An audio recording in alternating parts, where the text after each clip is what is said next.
And hello, welcome to Joe's Metal Detecting Adventures. Here we are on that particular night where we have our special guest. And we've got Lisa Bailey from USA, and I'm sure they find some fascinating history over there. And I'm sure she's going to tell us all about it. So without further ado, we'll welcome Lisa on board and have a good chat.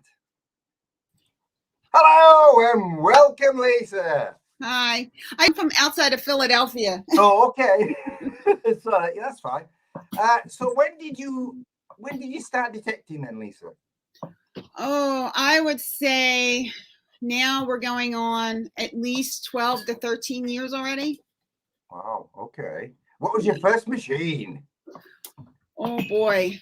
It didn't last long. I think it was a MPX. I think it was an MPX from Calico, and it did not last long in my house. It was a very it hunked at everything, and it was my first machine that I had. And then what did you like about it?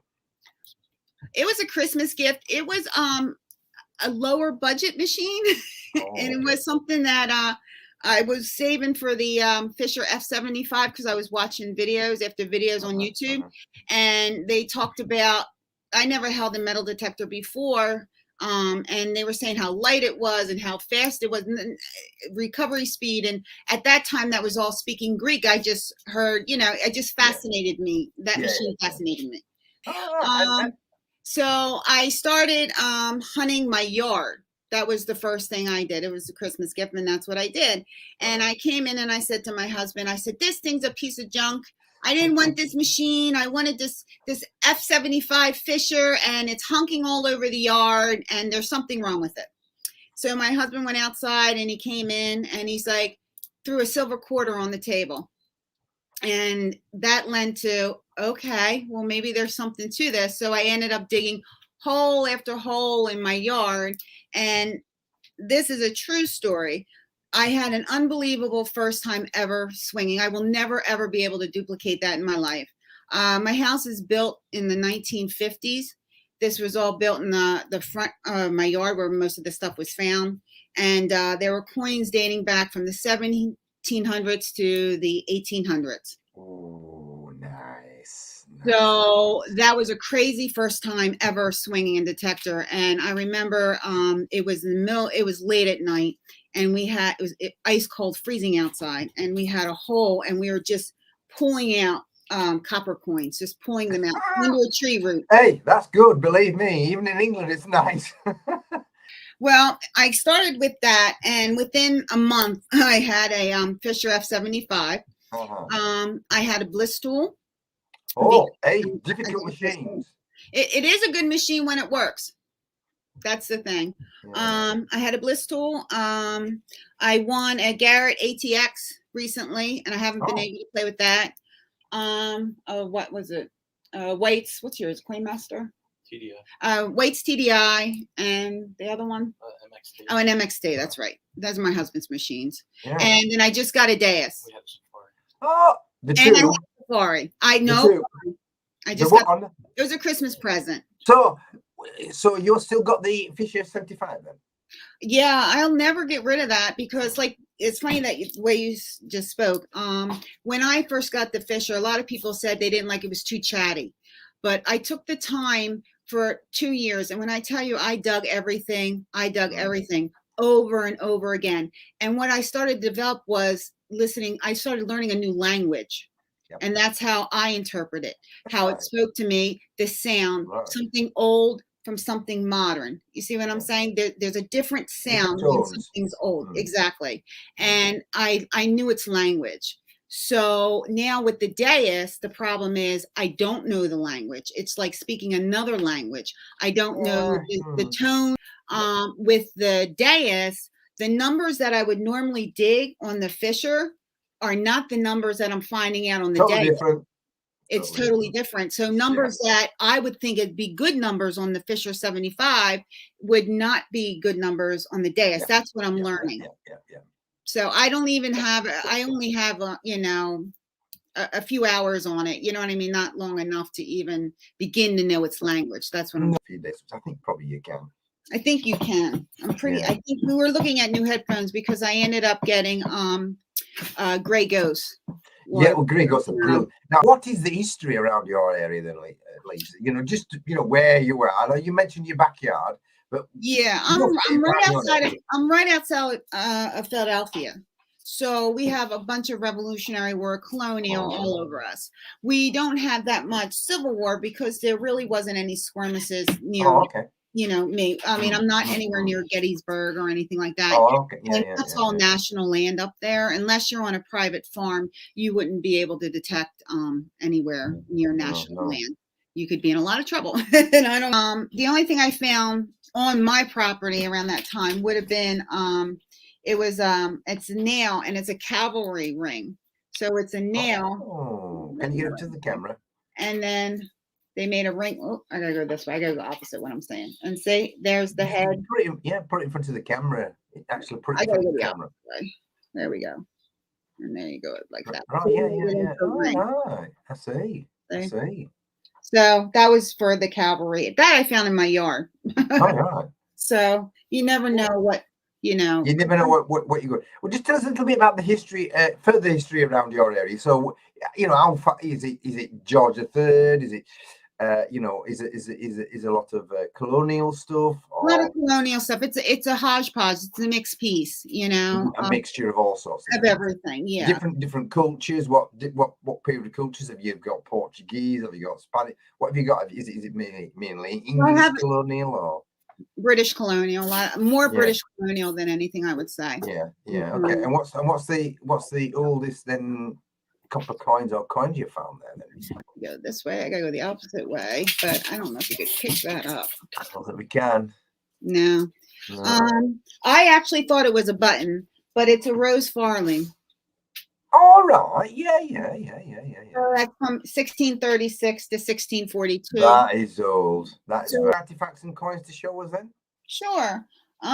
Something that I'm really proud of is we'll start with colonial times. We'll start with that first. An old part of town, and I actually took it to it's a painting.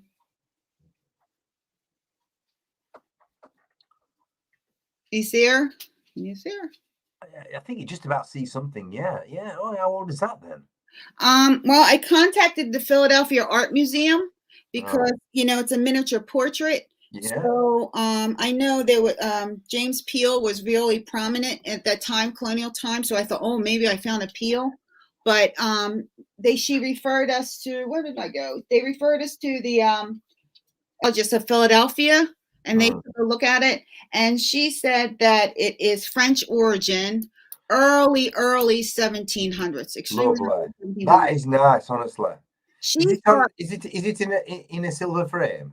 No, it's I think like it's gilded, so I don't. A gilded frame. Okay, well, still nice. She said it's a little girl. So when you blow this up, and when you can see it, it's a young girl. She's got pigtails. You can see bows here.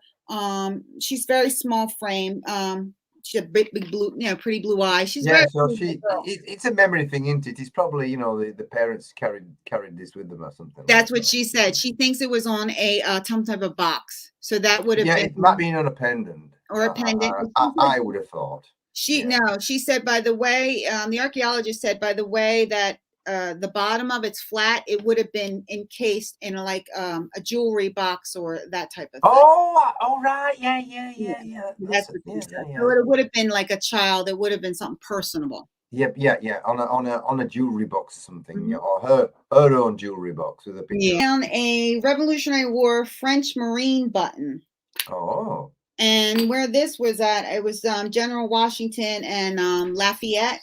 Had been there, so we know that this is period. So it used to be blue. I think, it was like a bluish tinge, but now everything got dark. Right. Okay. We can just see it. I can see it. Yes, with the little beard and that. Yeah, goatee beard. Yes. So that was kind of neat because we know that Washington and Lafayette were there, and then I found the Marine button, so that was pretty cool. This is neat too. I found the Order of the Redmen. This was a great story. This happened years ago. Someone put on it was Facebook. They put on, no, it was one of the detecting boards at the time. This is going back 11 years ago.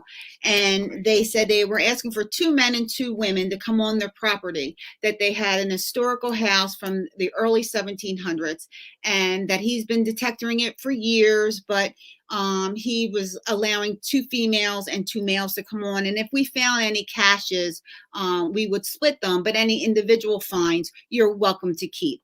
So when we got there, a friend of mine took me, and he didn't know what to expect because it was kind of like a weird posting, and he only took the first 2 that apply, that contacted him, so you didn't know what you were walking into. Well, it was the most, I have to say, up to this date, remarkable experience I've ever had. When it was, the house was a stone house from the early, I forget the original dates, but from early 1700s.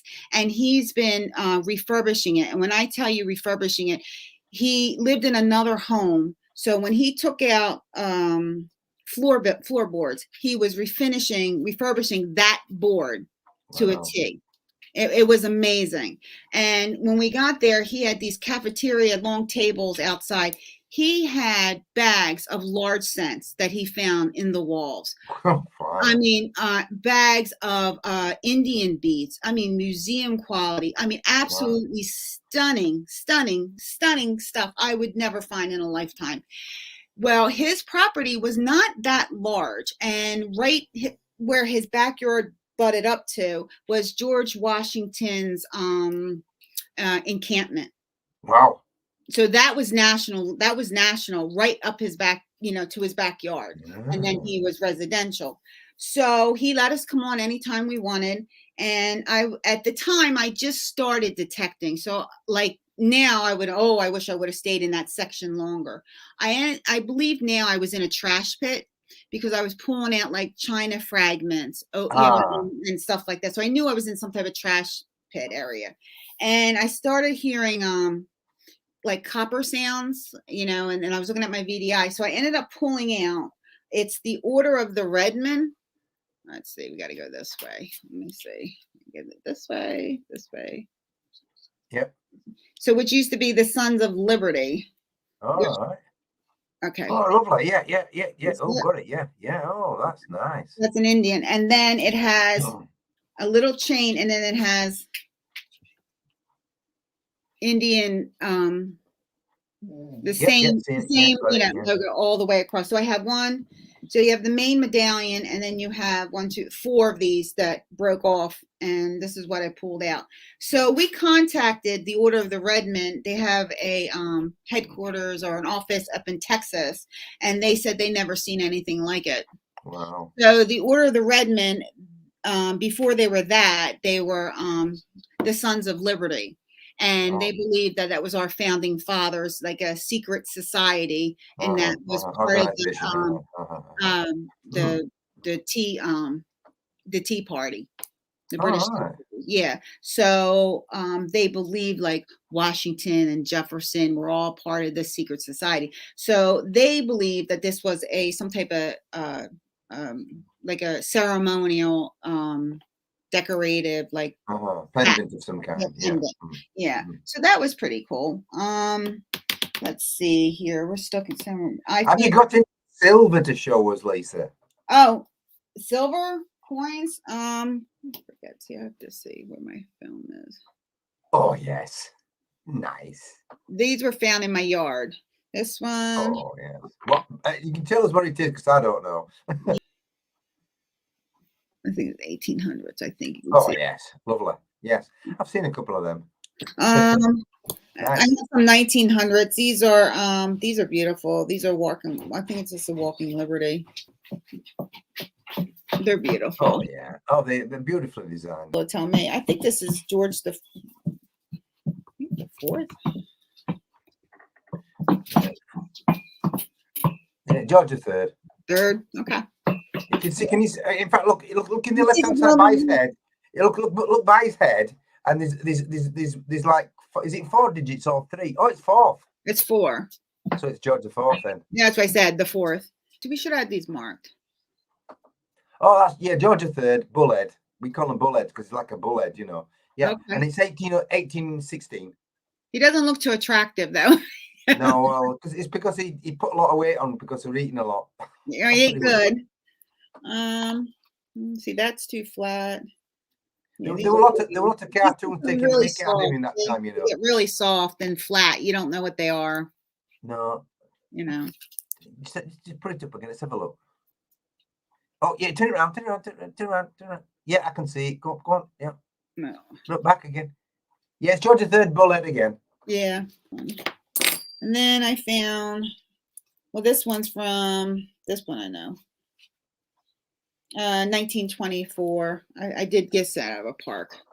Oh, that is beautiful. Now then, that's beautiful. Yeah, honestly. My husband walked right over this, and I was like, "Oh, thank you." Oh, and what's on the other side, Lisa? Show the other side.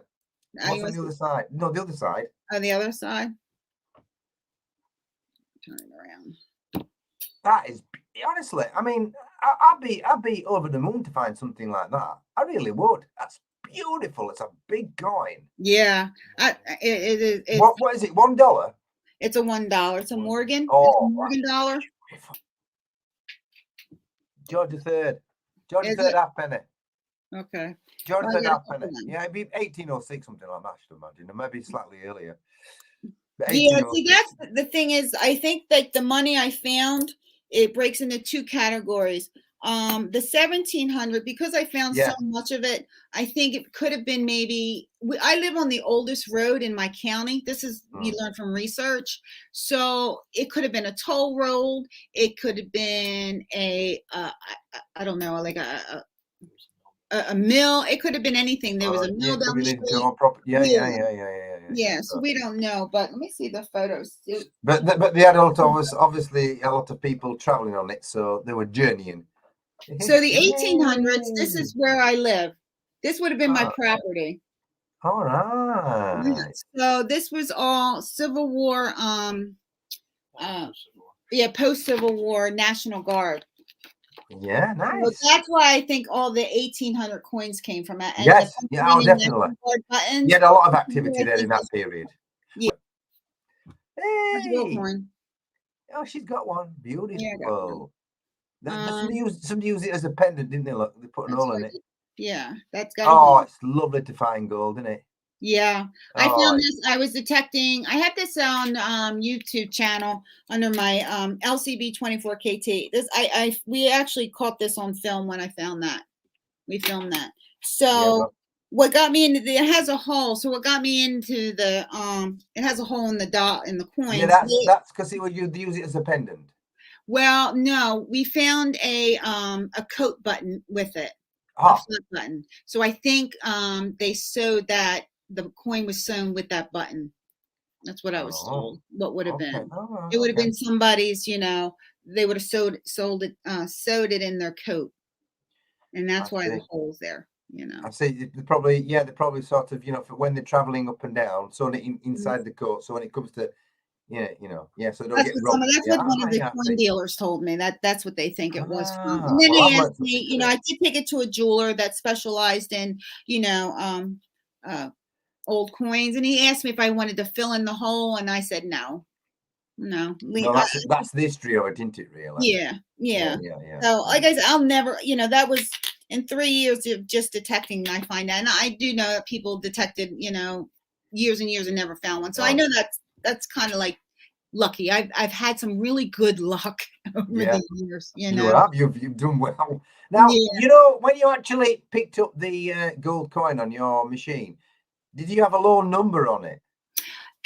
Yeah, it was the sound. I cannot tell you what the number was. I said either this is gold or it's junk because the sound dropped. And I do remember when I dug it, I remember I never heard that type of sound before, the way it dropped in tone. That's right. Yeah. And I said either this is gold or junk, and it ended up being a gold coin. Yeah, well, you know what I mean? The pop cut lids sometimes you'll hear the same drop in tone. It throws it off. It's a 1916 standing Liberty quarter, and I know this is rare. this was found in my yard too.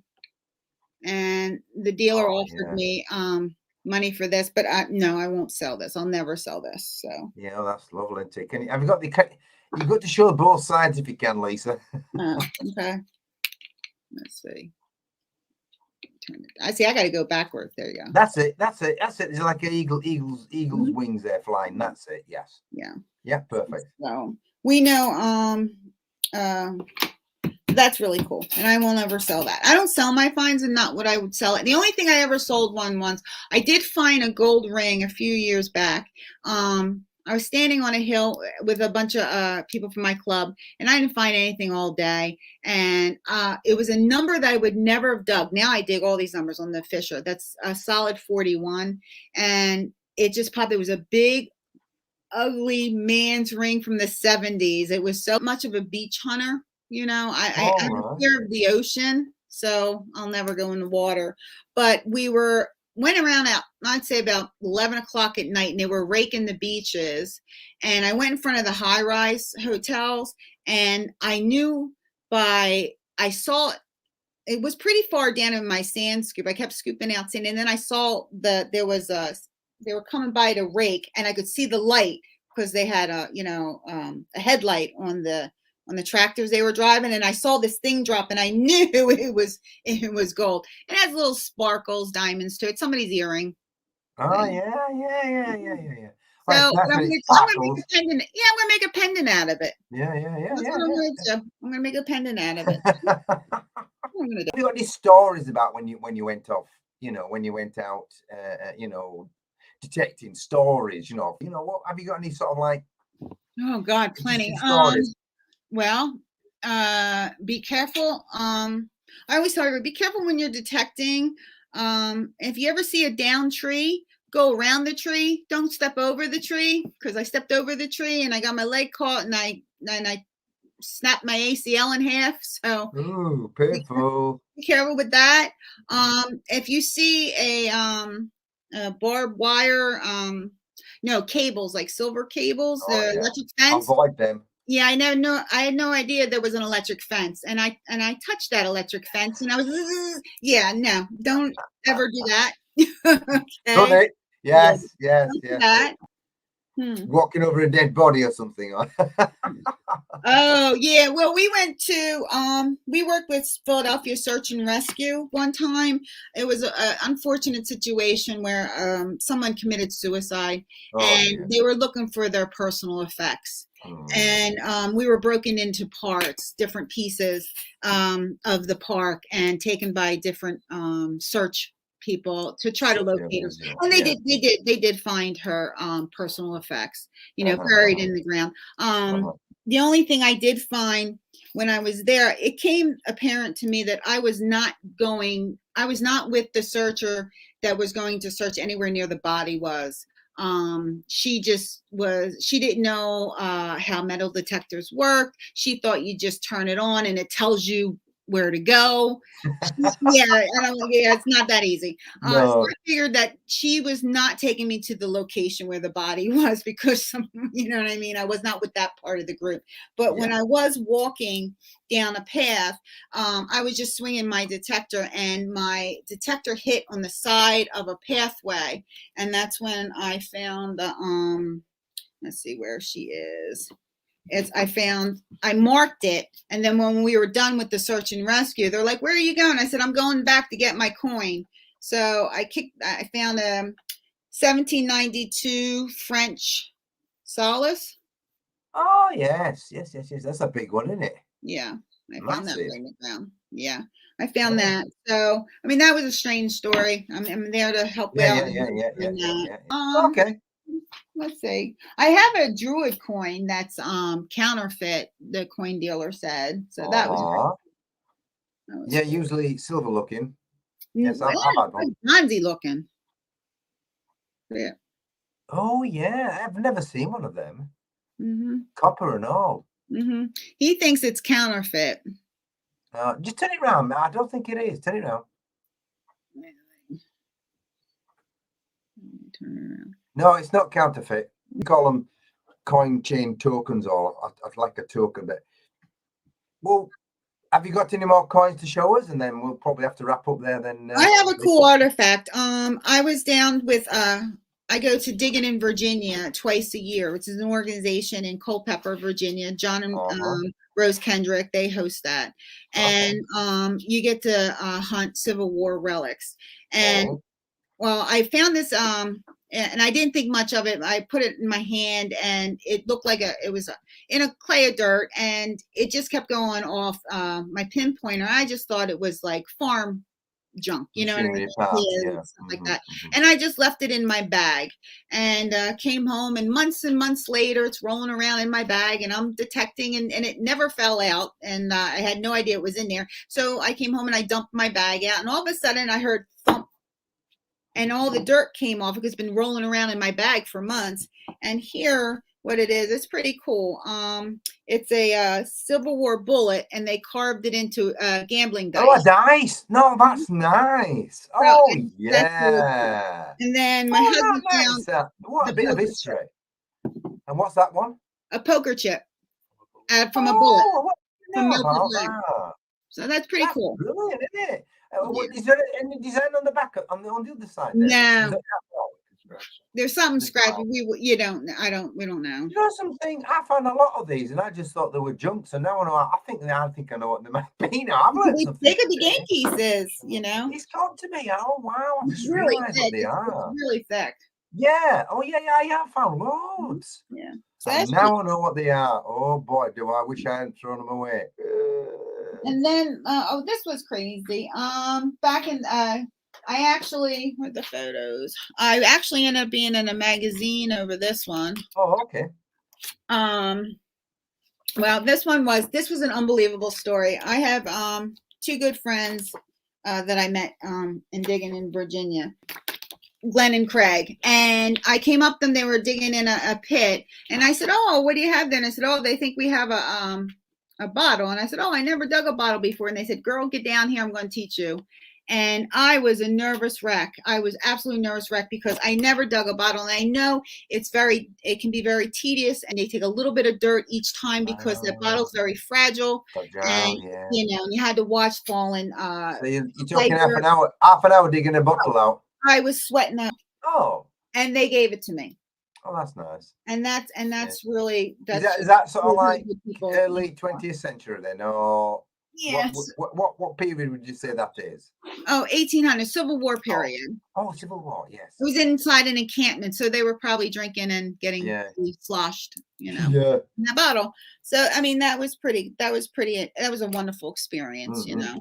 Can you just mention the groups that you're affiliated with again then? Okay, up in Pennsylvania, I belong to SPHRG, which is, they have a Facebook group. Okay, so you just type in SPHRG. If you're outside of the Philadelphia area, you know, it's a nice little group get together, and nice people, and they get together and hunt together and stuff like that. And they have meetings once a month. And wanting to learn about the Civil War, they do have their book, and it's their story. So a lot of people wrote in stories about, lovely, you know, their finds and how they find and the stories. That's brilliant. That's brilliant. So it's all written by the people that found the relics. So it's pretty cool. And you can get that on Amazon. So, I mean, it's a nice organization, and that I like going to twice a year. And I mean, they always say they can't guarantee you'll find relics, but you'll find friendship. And my friend did say that his brother had to get a professional safe put in his house for all the stuff that he's found over his 20-some years, which they would never tell you too much, but we'll have to wrap up now, and all right, well, it's nice goodbye. It's been brilliant, interesting in your part of the world, and we're hoping maybe in the future we might do an update when you're doing your group meetings and other historical artifacts that you're finding. I'm sure a lot of people found this fascinating and interesting where you come from on your part. Yeah, but we will finish our little chat and maybe update another time, if that's okay with you. Nice talking to you, John. Thank you very much. It's been brilliant. I've enjoyed every minute, and it's interesting to know what goes off on different parts of the USA. Thank you. Take care. I'm hunting in England, so you take care. Happy hunting. Yep. Cheers. See you later. All right. Bye-bye.